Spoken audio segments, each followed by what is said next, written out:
Bora falar de fibromialgia?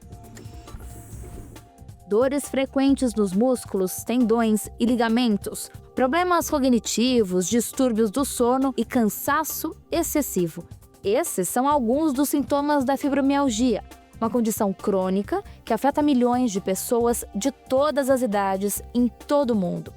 No check-up de hoje, o Dr. Cláudio Lutemberg recebe a reumatologista do Hospital Israelita Albert Einstein, Evelyn Goldenberg, autora do livro O Coração Sente, o Corpo Dói. O que é fibromialgia? Qual a relação da doença com a saúde mental? E como realizar o tratamento corretamente? Fique ligado, o check-up já está no ar.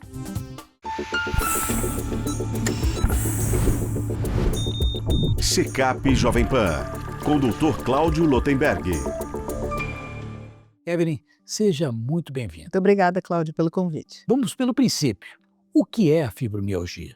Eu sempre gosto de, antes de te responder isso, fazer uma pergunta para quem está nos ouvindo. Você tem dor no corpo todo, uma fadiga inexplicável, você dorme mal, acorda cansado, sente formigamento nos braços e pernas, dor de cabeça e tonturas, rodou múltiplos médicos, fez múltiplos exames que não deram nada ou não justificaram a sua queixa? Pense, você pode ter fibromialgia. Ela é uma das grandes síndromes de amplificação dolorosa, onde a pessoa tem dores em várias partes do corpo, um cansaço inexplicável, ou seja, ela tem um cansaço muito além do que ela fez. Dorme ou não dorme e acorda cansada.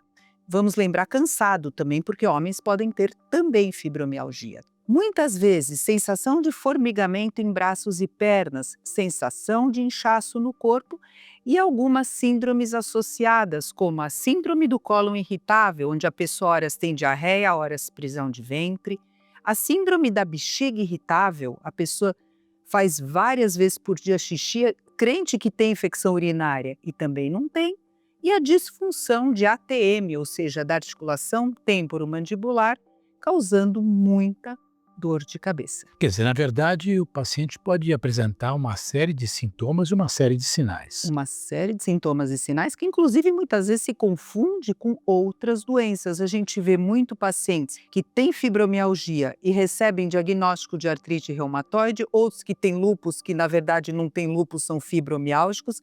Então, existe uma grande confusão nesses diagnósticos, porque várias doenças reumáticas começam com sintomas muito parecidos e, na verdade, a gente sabe que alguns médicos examinam rápido, se baseiam nos laudos de exames e daí você vê os mais diversos diagnósticos. Até pouco tempo atrás, pouco se falava da fibromialgia.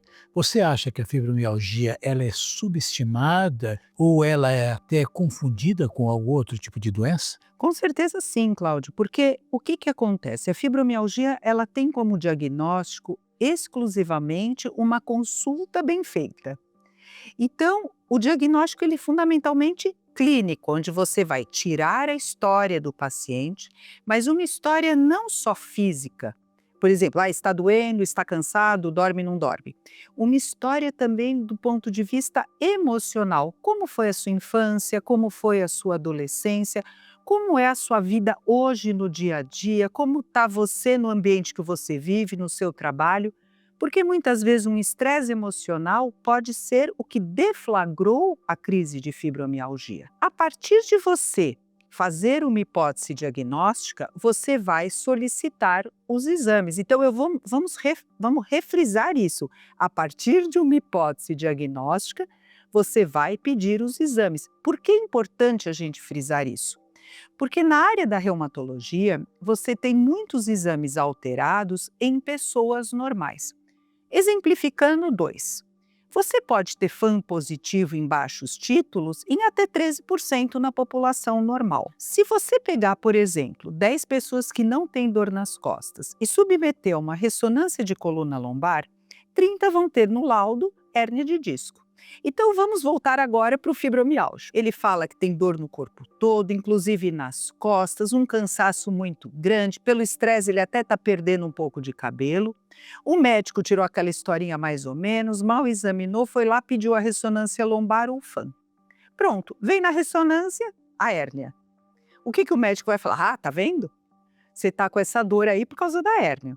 Manda o coitado do paciente fazer RPG 1, 2, 3, 4, 5, 6, 10 RPGs. Resolveu? Não, porque ele está com o diagnóstico errado. O médico está tratando o laudo do exame e não o doente. A partir daí, ele vai piorando.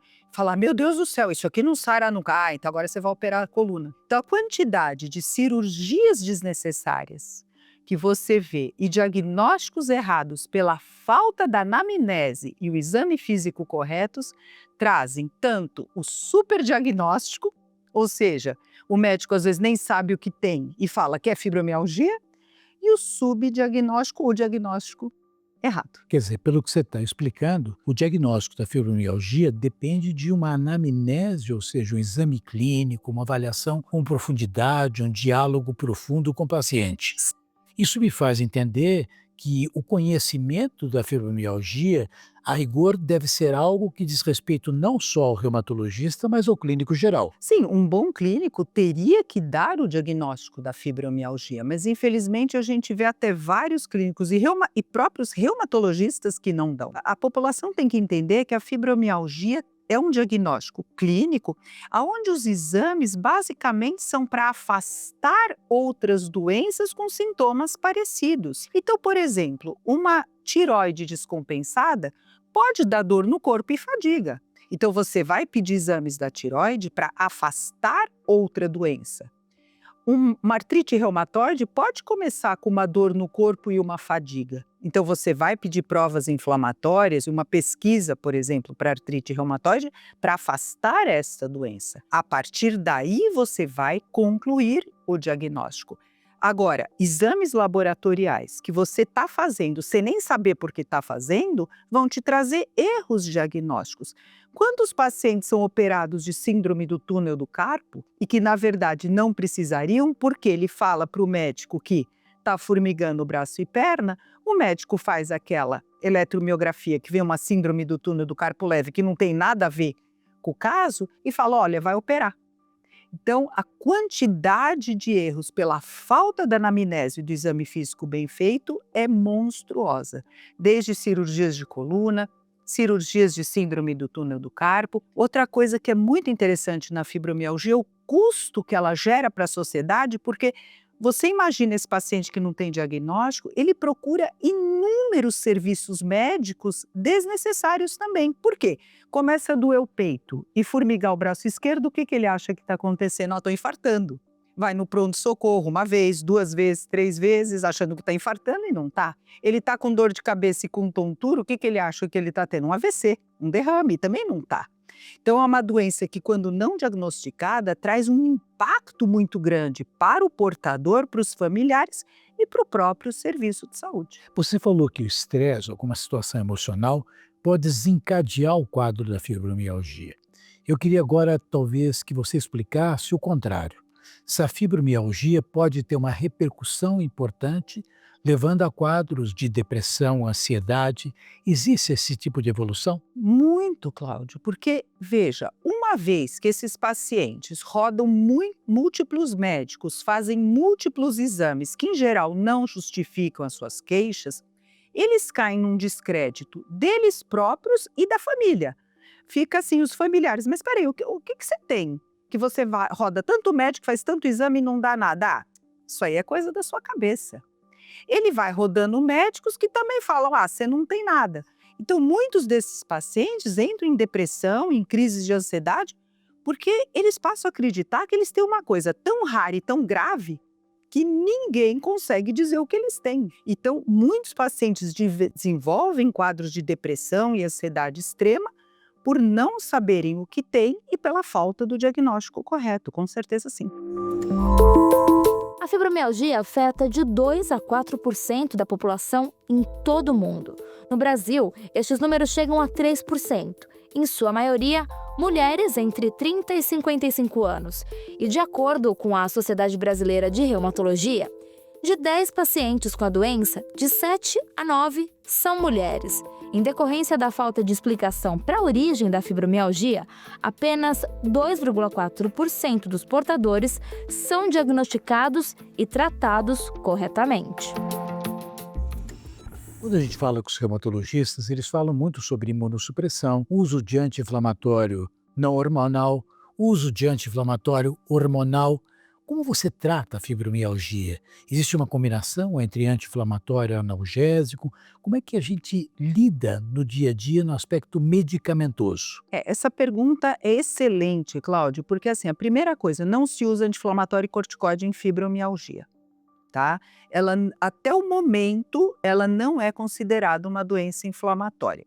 Inclusive, já tem alguns trabalhos, isso é bem bacana, uma coisa que estou te passando bem nova, mostrando que em torno de 30% de pacientes com fibromialgia, em especial quando associados a algumas doenças autoimunes, como Sjögren, ou que apareceu após o Covid, estão tendo um quadro chamado neuropatia de fibras finas. Então já está se estudando esse ramo na área de fibromialgia.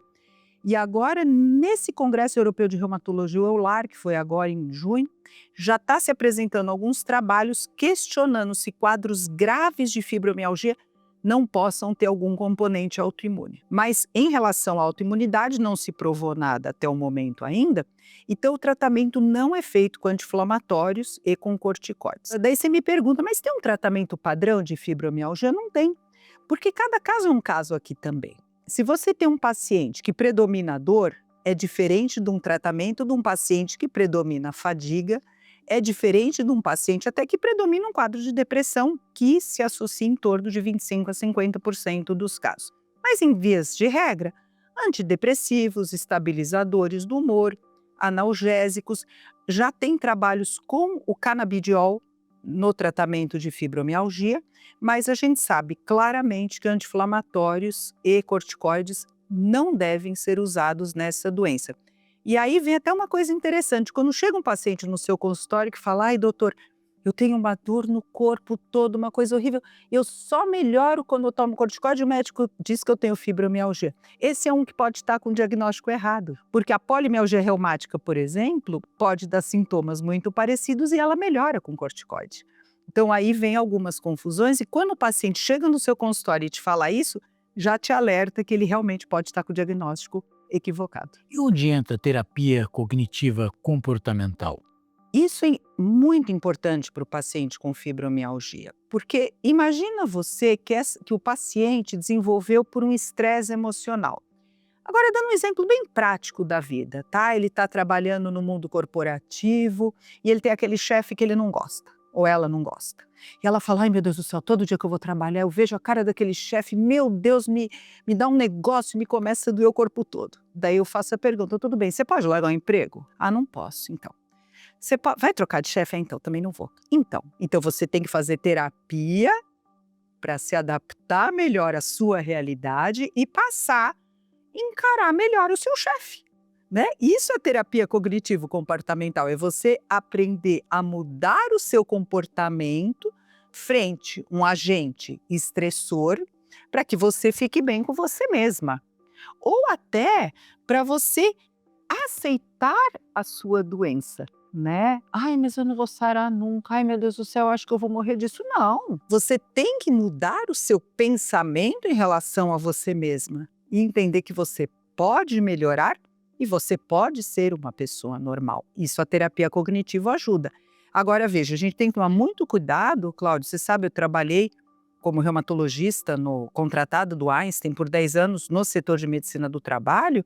E a gente tem que tomar cuidado com aquelas pessoas que têm ganho secundário da doença, porque isso é um problema, né? Aquela pessoa que se vale da doença. Quer dizer, eu tive um caso consultório super interessante até sobre isso, a gente também via em alguns funcionários. Eu atendi uma mãe que tinha 3 filhos homens que só davam bola para ela quando ela dizia que ela estava muito mal. Ai, os meus filhos só me dão bola quando eu fico reclamando. Ela vai sarar? Tem terapia que resolva? Quem tem que fazer terapia é os filhos para darem bola para ela, né? Algumas pessoas têm vantagens, isso chama ganho secundário da doença, mas daí isso aqui não é só em fibromialgia, em qualquer coisa, né? Daí não tem terapia que resolva, né? É Você complicado. falou a respeito de fatores agressores, né? E eu queria saber em cima da alimentação. A alimentação interfere? Ela pode desencadear, pode melhorar? Como é que você orienta isso? Na verdade, a alimentação pouco muda, né, a fibromialgia. Claro, algumas atitudes, como você manter o peso, você comer uma alimentação saudável, é bom para tudo. Hoje a gente sabe que a obesidade é um problema global. Na área da reumatologia, a obesidade é quase um caos, né? Porque você imagina que, independente da fibromialgia, com o envelhecimento, as pessoas perdem a massa muscular, as pessoas têm osteoartrose, que é o desgaste, as pessoas têm doenças inflamatórias e as pessoas têm fibromialgia. E elas estão obesas, sobrepeso, aquilo não vai piorar a dor dela? Claro que vai piorar a dor da fibromialgia, da artrose, da coluna, de tudo. Inclusive tem trabalhos com alguns medicamentos que fazem emagrecer, que diminuíram índices inflamatórios, quer dizer, obesidade é uma doença inflamatória, inclusive. Então, se apresentou isso no lar, assim, é bacana porque a população tem uma ciência, por exemplo, apresentaram a utilização de um determinado medicamento para redução do apetite em pacientes com artrite reumatoide e se viu que baixou os níveis de inflamação. Então, a perda de peso em todas as doenças reumáticas é importante e, evidentemente, na fibromialgia também, lembrando que também você ficando magrinho, arrumadinho, a sua autoestima melhora, você vai se sentir melhor como um todo. E atividade física? Qual é a correlação? É recomendado? Prejudica? É bom? Então, é legal essa pergunta. Quando o paciente está em muita crise e você fala, você vai fazer atividade física, ele fala, não vou não. Não vou porque eu vou piorar. Ele está mentindo? Não, não está. Ele está falando a verdade. Fibromialgia é um problema com a atividade física, porque toda a literatura, a prática médica, nós médicos, todo mundo a gente fala que ele tem que fazer. Mas quando o paciente me fala, doutor, o que eu tenho que fazer? A primeira pergunta eu pergunto, o que o senhor gosta de fazer? O senhor gosta de dançar? O senhor gosta de fazer pilates? O senhor gosta de fazer yoga? O senhor gosta de musculação? O que o senhor gosta? Isso é o número 1. Eu não gosto de nada. Então vai ter que começar a gostar de alguma coisa. Então o que eu recomendo? Iniciar uma atividade física, em geral, a que ele gosta, de caráter lento e progressivo. Eu sempre falo para o paciente com fibromialgia, se uma pessoa normal faz aquele famoso 3 séries de 15, você começa com uma série de 10 e já está muito bom. Então tem que ser uma coisa de caráter lento e progressivo, porque todo o excesso aumenta a dor e a fadiga, em especial quando ele está começando aquele tratamento. Mas a atividade física é fundamental e sem dúvida nenhuma para qualquer um, né? Porque a partir dos 40 anos a gente começa a perder a massa muscular, que é a sarcopenia, e isso vai impactar na sua autonomia na velhice. Eu sempre brinco um pouco, Cláudio, assim, com o paciente, você faz um investimento financeiro para autonomia na sua velhice? Claro, doutor, que eu faço. Então, e você investiu no seu banco de músculos para você ter autonomia na sua velhice? Porque senão você não vai conseguir levantar da cadeira. Você não vai conseguir andar. E daí tudo aquilo que você guardou de dinheiro é para pagar o cuidador para te tirar da cadeira. Então, a gente tem que sempre orientar, estimular que todo e qualquer paciente faça uma atividade física. A diferença é que no fibromialgico tem que ser lento e progressivo. Interessante, doutora Evelyn chama atenção para aquilo que ela chama de investimento na musculatura, o seu banco de músculo, fundamental para as questões do envelhecimento. E para nós que acompanhamos aquilo que há de ponta, né, e novo em termos de tecnologia, alguma coisa de diferente que você pudesse registrar em termos de terapêutica ou mesmo de medicina de precisão? Olha, Cláudio, sim. Você sabe que hoje no consultório a gente adquiriu algumas tecnologias que ajudam a aumentar em até 25% a massa muscular nas áreas que a gente aplica e queima 30% da gordura nas áreas, inclusive visceral. A gente tem uma aderência muito grande disso nos pacientes reumáticos, porque imagina que o paciente tem muita dor no joelho, por exemplo, e você fala que ele tem que iniciar uma atividade física, uma pessoa que praticamente nunca fez nada e tem que iniciar. Quando ele inicia naquele momento, ele tem muita dor. Então, a tecnologia, como a pessoa fica deitada e a máquina, ela faz essa massa muscular, quando ele vai para a atividade física, ele já está melhor preparado. Então, isso é uma tecnologia que a gente trouxe para o consultório e os pacientes estão tendo uma grande melhora na questão dessa musculatura. Eu tenho vários pacientes que não conseguiam, por exemplo, empresários, que não conseguiam andar numa feira para ver novas tecnologias, inclusive, e que aderiram a essa nova tecnologia e hoje eles estão conseguindo uma liberdade muito boa. Eu falo que o investir na saúde é um investimento, não é um gasto, né? Muita gente acha que, ai, mas eu vou gastar para isso. Não, você está investindo para a sua autonomia futura. É muito diferente, né? Não é só envelhecer, mas envelhecer com qualidade Envelhecer com de vida. qualidade. É o que eu falo, não adianta eu ter dinheiro no banco e não conseguir levantar da cadeira. Onde você investiu na sua musculatura, no seu bem-estar, no seu físico, né? Isso é fundamental para qualquer doença reumática, aliás, para qualquer doença, né? Nós temos no nosso check-up, Evelyn, algumas perguntas dentro da seção de mitos e verdades, que é feito de maneira quase que telegráfica. Então eu pergunto, você responde. Vamos sentar? Claro. Mitos e verdades. Fibromialgia é um tipo de artrite? Não é um tipo de artrite, é uma amplificação dolorosa. Pode ser vista como uma doença imaginária? Muitas pessoas pensam que sim, porque como os exames dão normais, quem não entende sobre a doença acha que a pessoa está imaginando. Mas eu quero frisar que ela é uma doença real e que causa um imenso sofrimento ao paciente e aos familiares que estão em volta. Fibromialgia pode levar à morte? De jeito nenhum, ela não é uma doença potencialmente fatal, mas ela causa um prejuízo enorme na qualidade de vida. Inclusive tem um trabalho, Cláudio, super bacana, comparando qualidade de vida de pacientes com fibromialgia, HIV positivo, doença pulmonar obstrutiva crônica que usa torpedo de oxigênio e, para surpresa, o que pior qualidade de vida tem é o fibromialgico.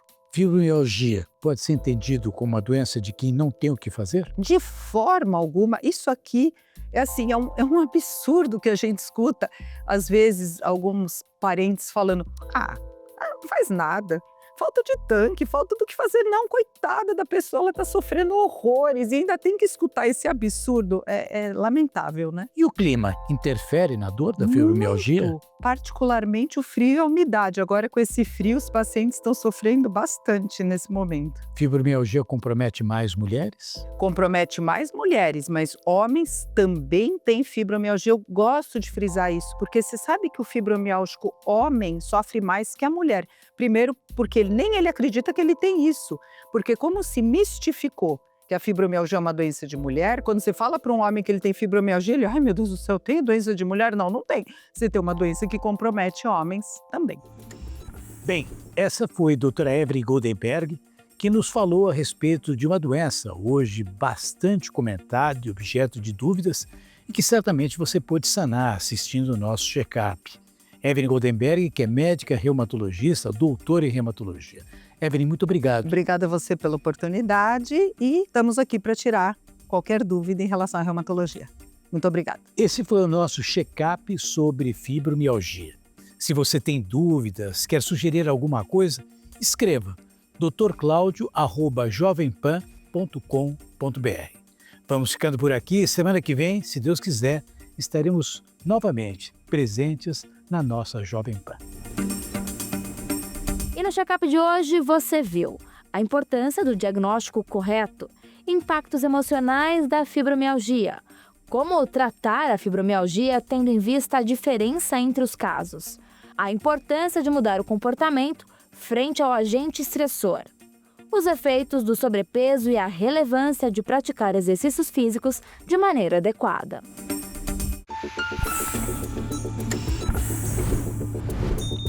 Check-up Jovem Pan, com o Dr. Cláudio Lotenberg.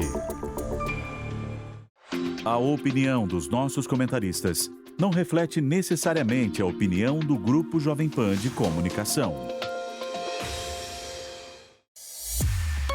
Realização Jovem Pan.